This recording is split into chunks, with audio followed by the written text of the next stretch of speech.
আল্লাহ তাআলা বলছেন ফাত্তাকু ইয়াওমান লা তাজজি নাফসুন আন নাফসিন শাইআন ওয়া লা ইউকবালু মিনহা আদলুন ওয়া লা তানফাউহা শাফাআতুন ওয়া লা হুম ইউনসারুন। ভয় করো সেদিনে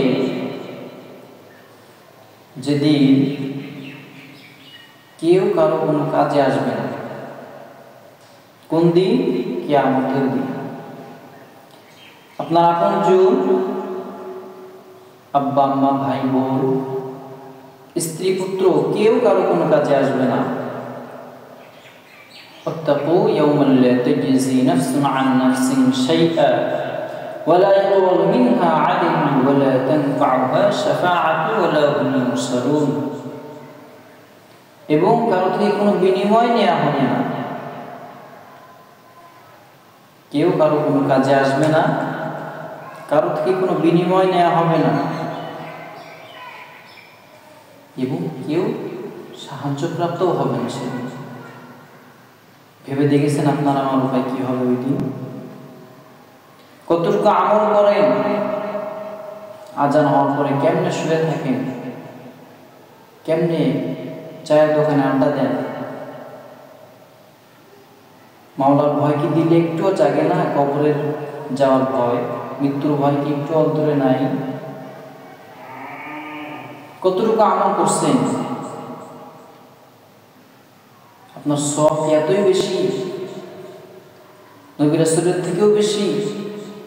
সাহাবাজ মাইনদের থেকেও বেশি? তারা তো দুনিয়া থেকেই জান্নাতের টিকিট কাটত, তারপরও সারা কান্নার আওয়াজ। তাদের থেকেও আমাদের আমল বেশি। এই জন্য আমাদের আমল লাগে না, সওয়াব লাগে না, নামাজ কালাম লাগে না।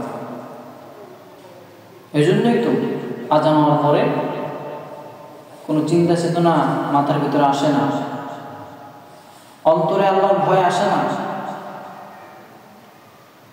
কেমনে অলসতা বুঝব? কি হবে সেই দিন যেদিন এই ঘোষণা আল্লাহ তাআলা দিয়ে দিয়েছে, ওয়াত্তাকু ইয়াওমান লা তাজজি নাফসুন আন নাফসিন শাইআন। ভয় করো সেদিনে যেদিন কেউ কারো কোনো কাজে আসবে না। ওয়া লা ইউকবালু মিনহা আদলুন ওয়া লা তানফাউহা শাফাআতুন ওয়া লা হুম ইউনসারুন। যেদিন কারো থেকে কোনো বিনিময় নেওয়া হবে না, আর কেউ কোনো সাহায্যও পাবে না। কারো থেকে কেউ কোনো সাহায্য পাবে না।